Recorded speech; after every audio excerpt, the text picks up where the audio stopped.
Ida sebagai dating entusias, terus orang yang sudah melanglang buana di jagat perkencanan gitu, apakah lo sudah menemukan tambatan hati? Waduh, ini baru awal pertanyaannya udah kompleks ya sebenarnya.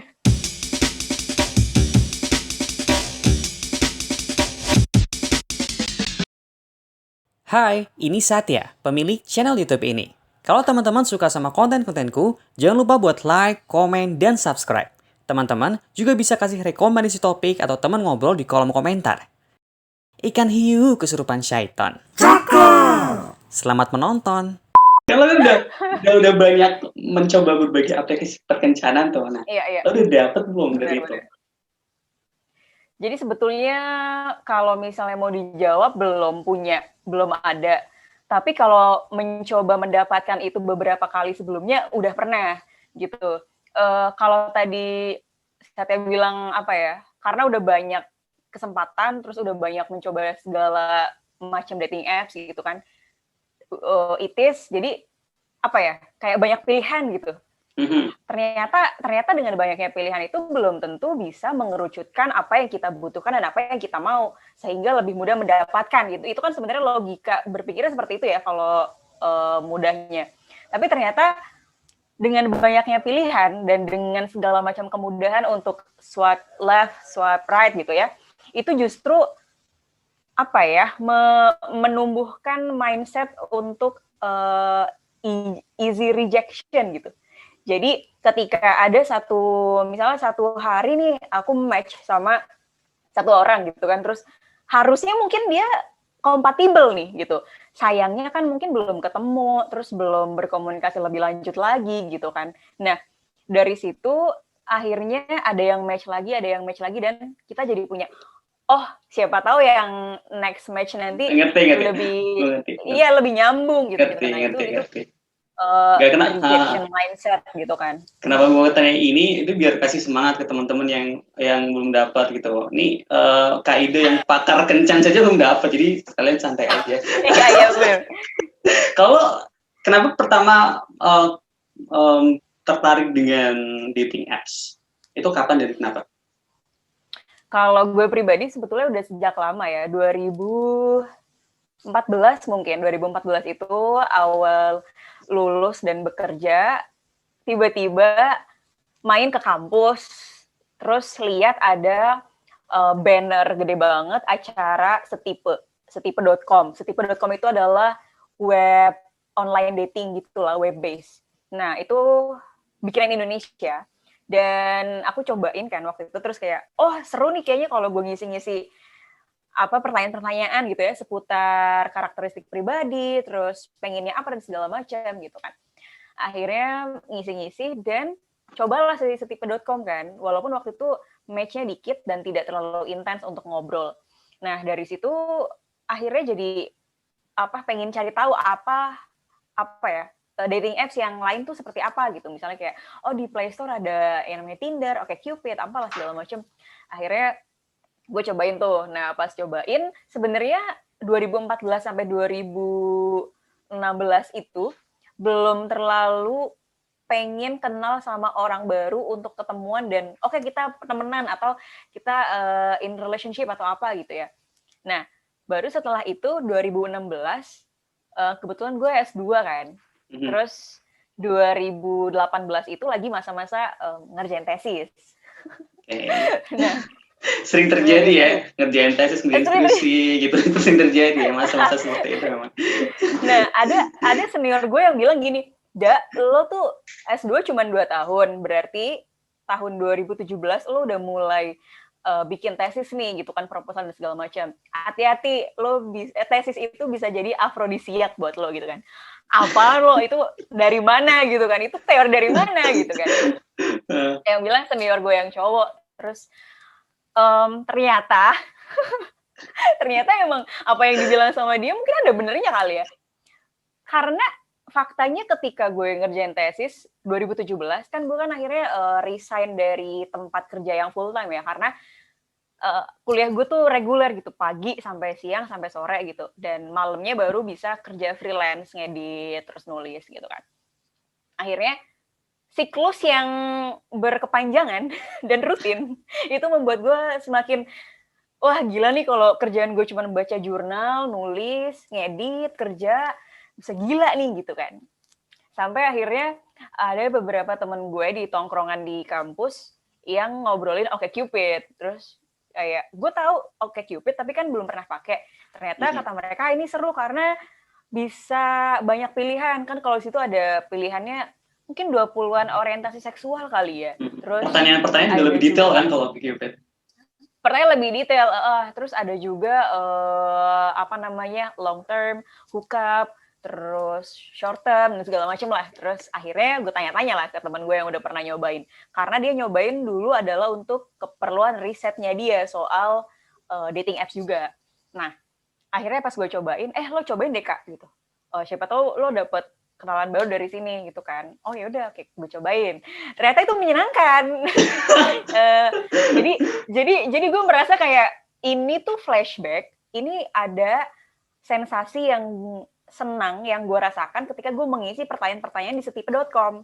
Kalau di OkCupid kan lebih banyak ya, kayak tadi kata lo gitu. Ada lifestyle, ada seks, ada religion gitu kan. Terus ada banyak hal soal family, terus friends gitu kan. Sampai ada pertanyaan, lo tim bubur diaduk apa enggak? Itu kan rada konyol sebenarnya ya. Cuma maksudnya ternyata OkCupid Indonesia ini cepat beradaptasi dengan tren-tren masyarakat yang lagi hangat gitu. Nah, sampai akhirnya gue cobain OkCupid 2017, baru tuh udah mulai wah kayak keranjingan, seneng banget pokoknya ketemu orang baru, kenalan dan ngobrol. Dan waktu itu kayak gue pernah cobain Mas Match, selain Tinder ya, selain Tinder dan setipe. Udah ada berapa aplikasi perkencanan yang berapa ya? Coba? 6, 7, 8 ya banyak. Sampai akhirnya kayak gimana kalau misalnya gue bikin ini kali ya perusahaan dating apps gitu. Tadinya itu iseng aja. Itu obrolan kampus di luar kelas yang biasanya emang bercandaan, cuman kadang jadi kepikiran kalau pas pulang gitu kan. Benar. Nah, sampai akhirnya ya udah pas gue ketemu orang-orang ini tuh menarik ya karena banyak karakter yang di luar dugaan nih. Misalnya orang-orang yang ternyata pengen hookup, latar belakang dia pengen hookup, ternyata dia habis putus, terus dia tidak siap untuk menjalin relasi lagi, atau dia capek, misalnya mantannya dulu posesif banget, atau needy banget, gitu kan. Oh, ternyata masalah-masalah ini nih yang memicu orang-orang, salah satu pemicunya untuk orang-orang lebih memilih casual sex gitu kan, yang tidak ada intensi emosional, yang tidak ngeribetin, yang enggak bikin pusing gitu-gitu. Padahal sebenarnya kalau ngomongin relationship ya harusnya kan dua arah ya. Ya itu mungkin belum ada wawasan soal relationship dengan komprehensif gitu lah. Jadi buat gue tuh menarik sih. Nah itu awal-awal gue berkenalan dengan beberapa dating apps.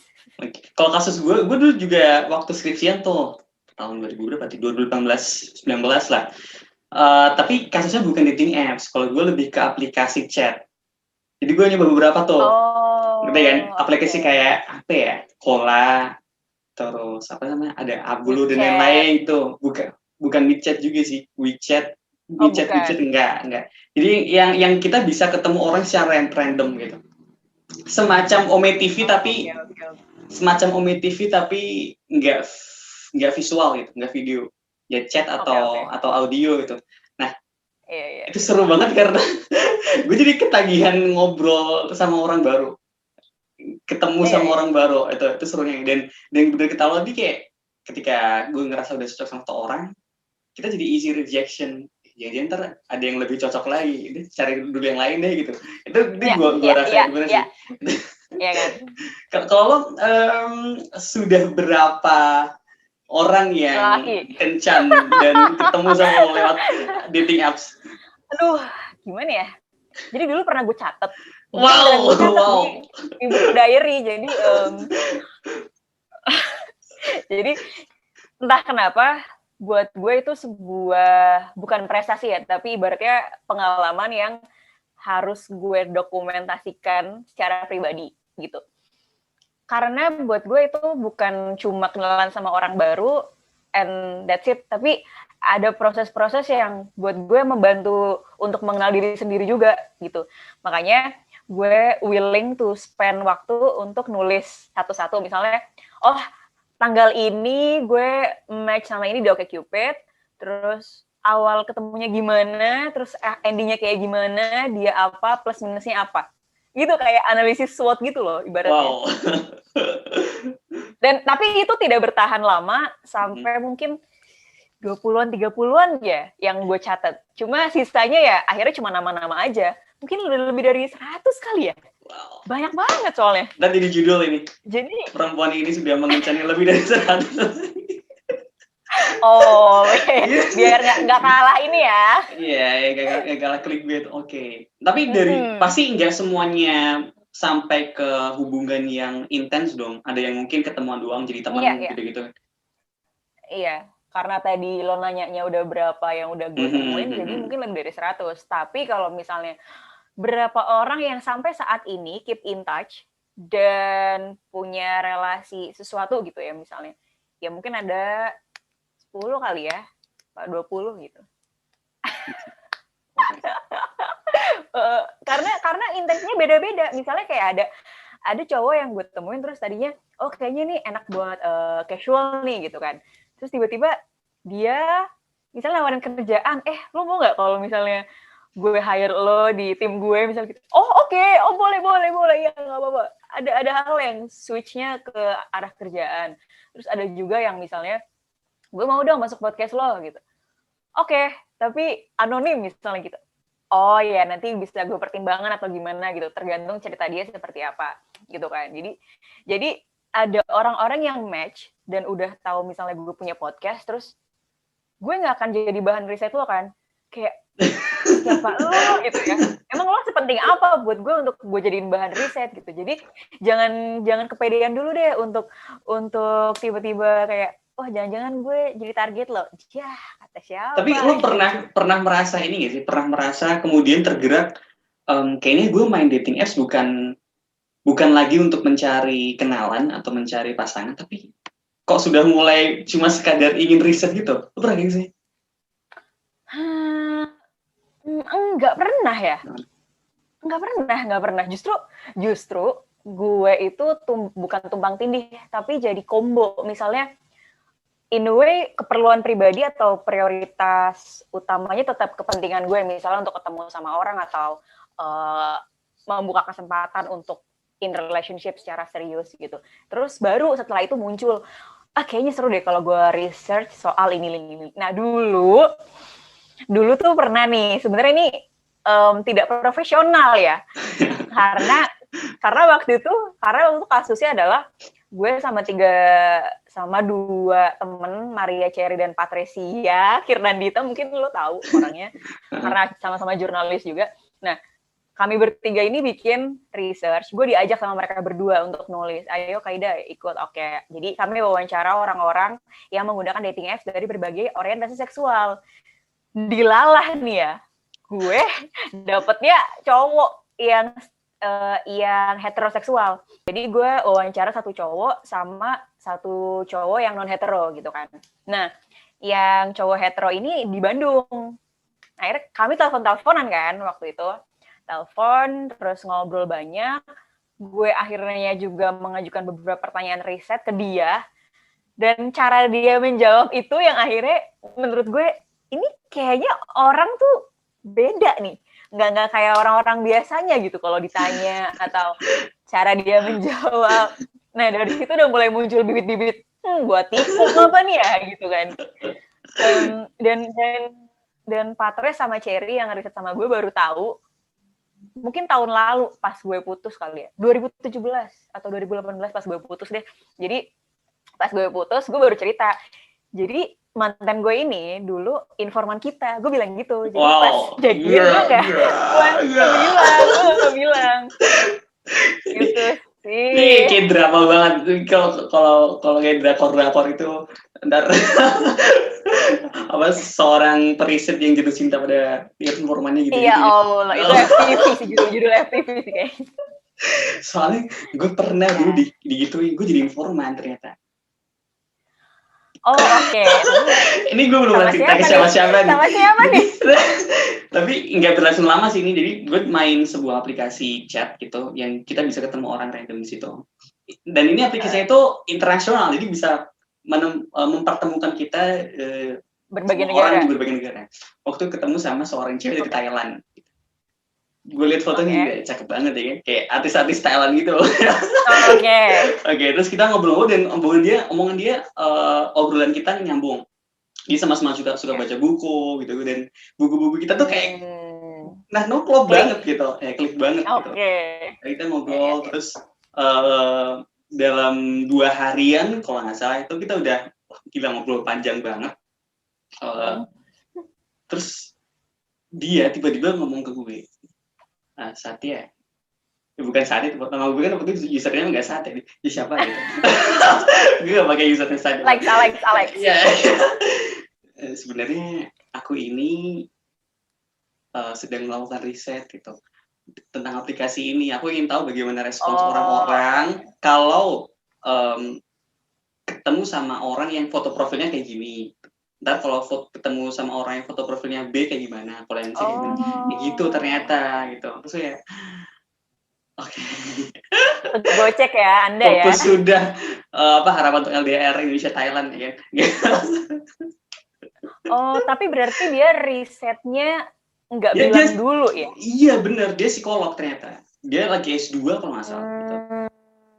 Iya. Tapi gue nggak tahu sih ini etikanya kayak gimana, karena waktu gue riset, kami bertiga memutuskan untuk kita di awal chatting kita udah bilang bahwa keperluan match-nya kita adalah untuk research. Karena kan waktu itu kalau di OkCupid itu kan kalau kita mau dapat yang misalnya lesbian juga, berarti kan profil kita juga harus lesbian misalnya gitu kan. Nah, waktu itu gue juga keadaannya gitu. Ya, gue pakai foto profil pribadi yang sama, yang nyata, gue nggak fake gitu. Jadi ketika ada orang yang match itu cewek, biar dia tidak mengharap apa-apa kan, jadi gue akan pick up line-nya kayak, halo gue mau riset soal ini, kalau misalnya lu willing tuh interview apa segala macam boleh, tapi kalau misalnya enggak boleh unmatch atau gimana gitu sih sebenarnya. Mungkin beda ini ya, beda rumusan masalahnya kali ya risetnya. Soalnya kalau dari penjelasan dia juga. Penjelasan dia tuh kayak dia pengen tahu kalau gue pakai foto profil yang cakep banget itu orang-orang respons gimana, kalau yang biasa aja gimana, mungkin kayak gitu sih. Makanya. Kalau gue mau tanya soal ini. Pengalaman yang gak mengenakan selama ketemu orang-orang di dating apps.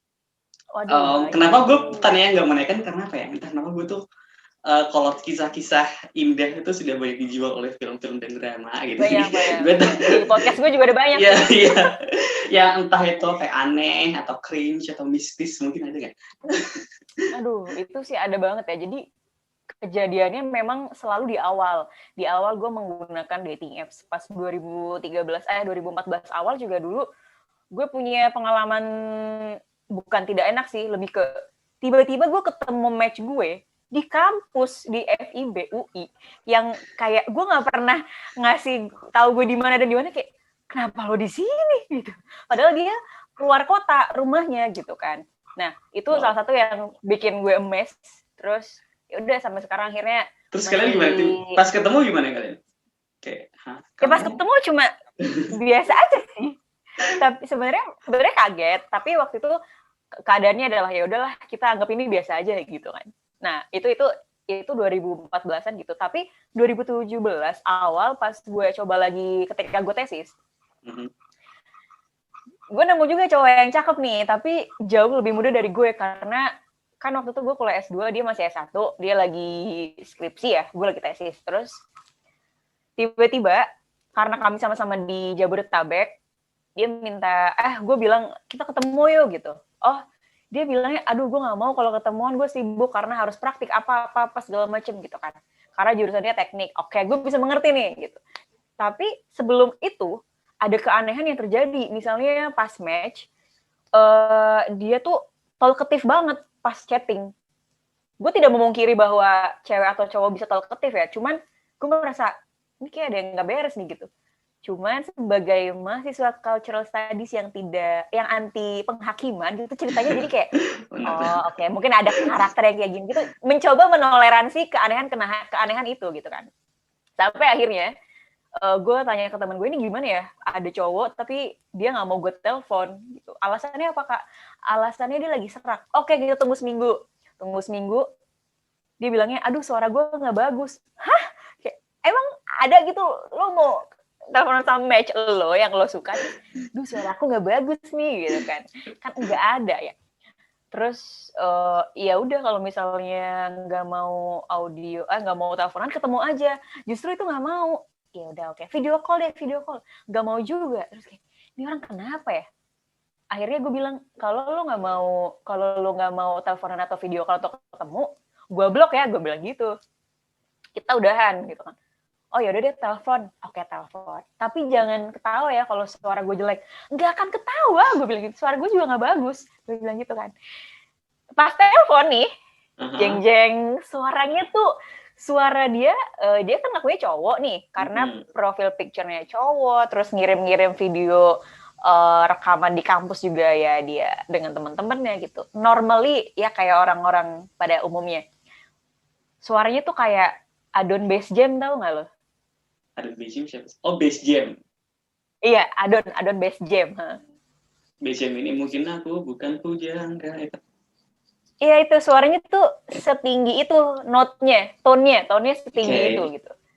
Jadi gue merasa, oh ada kok cowok yang high note gitu. Gue sebagai cewek juga, gue biasanya dianggap suara cowok gitu kan. Oke. Krisya juga high note gitu. Ya. Nah sampai akhirnya gue ajak video call, tapi kalau video call dia nggak mau nonjolin muka. Akhirnya yang setengah ke atas doang gitu biasanya gitu. Orang-orang gitu. Enggak. Dia ininya ngarahinnya ke kucingnya, kayak ya udah kamu ngobrol sama aku tapi ininya ke kucing. Oke, kucing, oke fine gitu kan. Sampai akhirnya gue ajak ketemuan di kampus gue. Jadi gue bilang, kalau lo nggak mau ketemuan di kampus gue hari ini, ya udah kita udahan aja gitu kan. Dia bilang, oke, mau. Oh, oke, mau nih. Ini lucu banget nih. Jadi ketemuannya jam berapa, dia datang jam berapa, terus udah nyampe kampus belum? Udah. Oh ya udah, gue udah di kafe nih. Oke. Gue mau ke toilet ya. Dia sejam nggak balik-balik, dia nggak balik-balik sampai akhirnya dia bilang gini, aku nyasar nih di kampus kamu.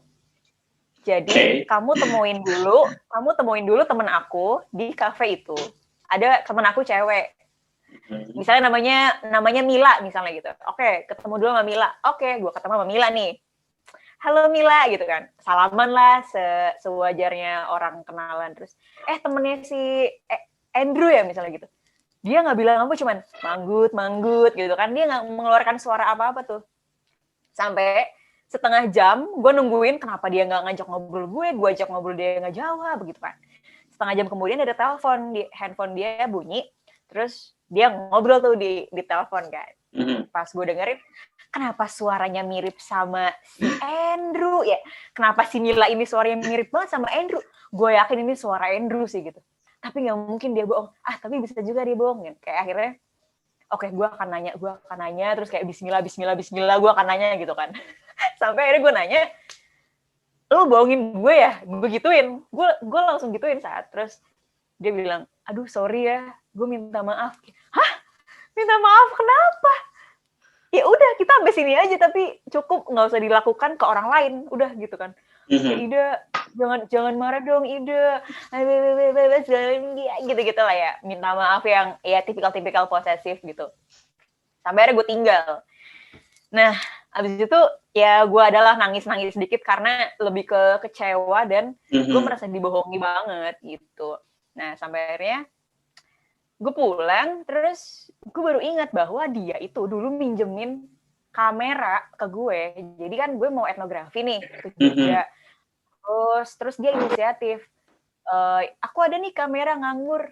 Aku anter ya ke kosan kamu gitu. Iya, gue sebagai orang yang polos ya dulu gue yain aja, terus gue Sherlock ya alamat kosan gue. Terus gue kira dia yang akan nganterin kameranya kan. Dia bilang, nanti yang nganter temen aku. Oke. Iya, padahal kan itu dia tadi ya. Iya, ngerti. Anehnya memang waktu itu gue lagi di kampus, akhirnya yang nerima kamera temen gue. Nah, kamera itu masih sama gue sampai beberapa bulan ke depan gitu. Gue bilang sama Andrew, kita ketemu mau nggak? Gue mau balikin kamera lo gitu. Wah, nggak ada waktu gitu kan. Ya udah, kasih alamat lo, gue kirim pakai paket gitu kan. Wah, di rumah gue sepi, nggak bisa kalau paketnya nyasar. Gue kirim ke alamat tetangga lo, mana alamatnya satpam lo deh, satpam kompleks lo gitu kan. Nggak ada gitu kan. Gue sampai, aduh, nih orang diapain nih enaknya ya. Kalau teman-teman gue sih menyarankan, ya udah deh kameranya buang aja atau lo jual gitu kan. Lo jual, nah lo jual aja bisa. Kalau gue jual sih itu. Terus siapain tuh kameranya? Cuma akhirnya gue buang setelah gue beretikat baik untuk ngontak dia lagi kayak, lo apa kabar? Kamera gimana nih gitu. Terus dia bilang, sorry ini siapa ya? Hah? Ini bukannya Andrew gitu kan? Ini bukannya Mila? Kan gue udah tahu namanya ya, gue udah tahu namanya Mila. Ini bukannya Mila? Oh sorry, Mila udah meninggal. Ini kakaknya gitu. Terus kayak gue meninggal kapan kak, gue bilang gitu kan. Iya Desember lalu, mungkin sekitar 2 mingguan. Oh sorry to hear that, gue bilang gitu doang. Gue nggak bilang ini lillahi gitu karena gue masih belum percaya.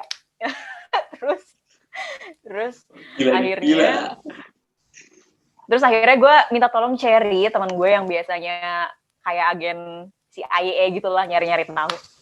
Cher, tolong dong cekin nih orang mati apa enggak, gue bilang gitu. Terus oh ya udah gue cek, Kak. Akhirnya dia cek sampai nemu sosial media HMJ-nya di kampusnya.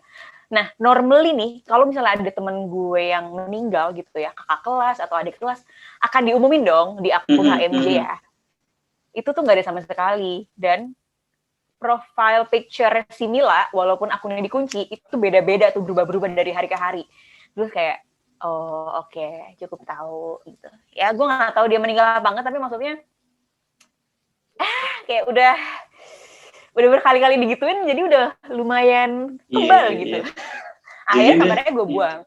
Karena sebenarnya kalau dia mau cari yang biseksual atau lesbian kan bisa juga kan secara terbuka bisa juga, iya. Mengatakan itu, nggak usah bohong-bohongan gitu kan. Dan setahun setelahnya, setelah gue udah putus kontak, gue kan masih punya profile OkCupid ya. Jadi dia muncul lagi dengan foto yang sama, dengan bio yang sama, dan dia aktif. Ya gue nggak tahu sih, maksudnya intensinya untuk ke arah mana. Cuma maksudnya kalau lo merugikan orang lain mah jangan sih kalau di dating apps gitu sih. Dan ini kita nggak ngejudge orientasi seksualnya dia ya, kita ngejudge perilaku dia yang tidak jujur itu ya. Ya attitude ya. Oke. Kalau cowok-cowok main dating apps, kan gue pernah main dating apps, tapi akhirnya gue tinggalin karena gue ngerasa nggak cocok gitu. Lo ghosting ya? Nggak ghosting, nggak cocok gitu. Gue cuma pernah sekali ketemu sama cewek dari dating apps, itu dari Tantan. Tapi ya udah, kita ketemu sekali terus nggak ketemu lagi karena gue ngerasa nggak cocok. Gue ngerasa dating apps itu bukan buat gue gitu. Kayak gue ngerasa ya itu aja sih sebenarnya. Nah, kalau dari pengalaman lo, dari pengalaman lo main dating apps, biasanya kalau cowok-cowok cuma mau hook up itu mereka modusnya ngapain?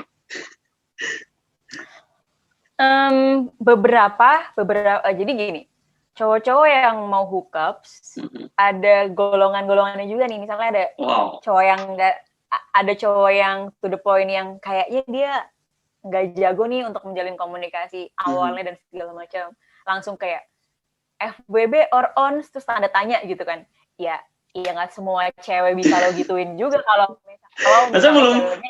belum nyapa atau apa kayak gitu. Iya, atau kayak halo, mau nggak kamu ke apartemen aku misalnya, apa segala macam, kayak ya siapa lo ya, gue juga gak kenal lo gitu kan. Terus ada golongan cowok-cowok yang mungkin lebih pinter kali ya lebih soft boy percakapan. Iya, soft selling lah ibaratnya. Soft selling, oke. Nah, jadi mereka akan tetap nanya-nanya profil kita, terus interestnya apa, terus ngobrolnya enak ya, kayak selayaknya orang pada umumnya yang tidak mencari casual sex gitu kan. Sampai nanti akhirnya mungkin 2 hari, 3 hari gitu ya, akan intens chat, terus baru ngobrol kayak lo di sini looking for apa segala macam gitu. Baru setelah itu, oh ya udah, kalau misalnya iya sama-sama pengen hookups, baru tuh nanti ada rules-nya misalnya. Oh ya udah, misalnya mau di tempat gue, di tempat lo, atau kita punya ruangan yang booking aja, bagaimana gitu-gitulah. Jadi udah punya panduan. Ya, panduan. Ya walaupun karena menurut gue gini, karena Term of juga reference ya, udah term hubungan, of reference ya. iya, maksudnya menurut gue apapun bentuk hubungannya, ketika rules-nya jelas, itu lebih enak gitu. Jadi kan lu nggak mau ribet nih, misalnya kayak cowok-cowok kan nggak mau ribet nih, misalnya kayak ada emotional intention atau romantic apa segala macam, ya udah lo juga harus mau ribet di awal, tapi lo nggak akan ribet di akhir. Jadi ketika nanti misalnya lo sama-sama baper, ya udah nggak ada intensi apa karena udah kembali ke rule gitu. Jadi lebih enak aja sih. Oke. Jadi lagi kita nggak ngejudge orang-orang yang pengen cari casual sex atau gimana. Ini Iya. apa ya, itu kebebasan mereka, dan yang penting attitude-nya aja sih, cara mereka mengkomunikasikan itu aja sih. Iya. Kalau lo punya tips nggak buat teman-teman yang pengen main dating apps atau yang masih malu-malu mau main dating apps itu, biar lebih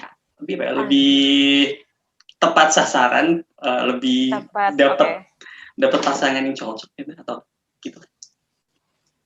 Yang pertama, dating apps itu cuma sarana dan medium biasa. Jadi misalnya kayak tadi Satya bilang, gue udah berusaha ketemu sama beberapa puluh cowok, terus tapi belum dapat juga. Iya, emang ada yang kayak gue. Ada yang misalnya sekali main doang, terus langsung dapat suami yang baik, pinter, apa segala macam juga ada gitu. Jadi jangan gantungkan ekspektasimu setinggi itu ke dating apps. Yang pertama, kelola ekspektasi sih itu tadi ya. Maksudnya kayak ya sama lah mediumnya, ini bedanya online aja dan lebih mudah karena udah dalam bentuk aplikasi gitu kan. Terus mungkin berikutnya adalah lo harus tahu apa yang lo cari. Mungkin ada yang belum tahu nih, lo nyarinya apa? Ya nggak apa-apa, mungkin dari temenan dulu atau ngobrol aja dulu, banyakin ngobrol sih.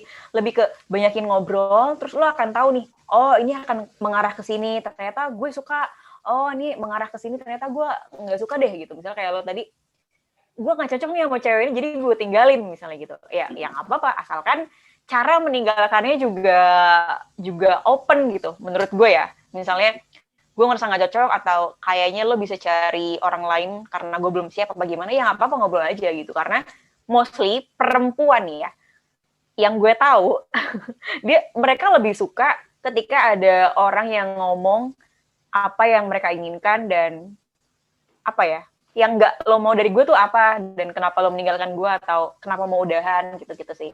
Dan cowok-cowok mungkin ada beberapa yang malas ngomong kali ya, jadi duh ribet deh kalau ngomong, gue tinggalin aja deh, gue blok deh gitu kan, atau udahlah gue uninstall apa gimana gitu kan. jadi menurut gue untuk mengurangi dosa-dosa online kita bisa diarahkan lah, bahwa keterbukaan adalah kunci dan komunikasi juga bisa bikin less problem lah di hidup gitu sih. Sama apa ya, dating apps bukan buat semua orang dan nggak cuma lo doang yang nggak cocok, tapi ada beberapa teman gue juga udah make, terus ternyata nggak cocok, udah ketemu orang, udah mau nikah, nggak jadi gitu. Jadi memang bukan salah dating apps-nya, tapi kita yang harus bisa mengontrol apa keinginan kita, terus what we need, what we want gitu kan. Itu kan sebenarnya kita sendiri yang tahu.